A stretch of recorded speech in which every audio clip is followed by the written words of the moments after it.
To graph a linear equality in two variables, we will shade a region of the plane and indicate the boundary line of that region with either a dashed line or a solid line depending on the inequality symbol used.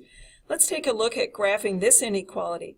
The first thing we want to do is graph this line, and temporarily we will replace our greater than with an equals. So we have an equation in slope-intercept form where y is equal to 1/2 x plus 1.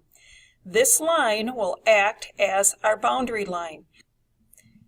If you notice here, the boundary line is dashed, and it is dashed because we are not including it as part of our solution, since this is just an inequality that doesn't include the equality portion of it.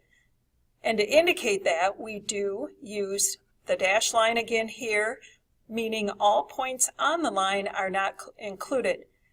To graph then the solution to this linear inequality in two variables, we're looking for all the points that satisfy this inequality, and we're looking for values of y where it's greater than this line.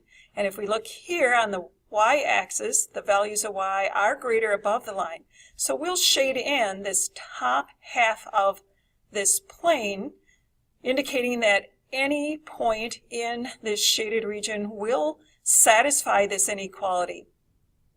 To show how this works, we'll select a point. Here we have the point -2, 5, replacing y with 5 and x with -2. Simplifying, we have the following true statement.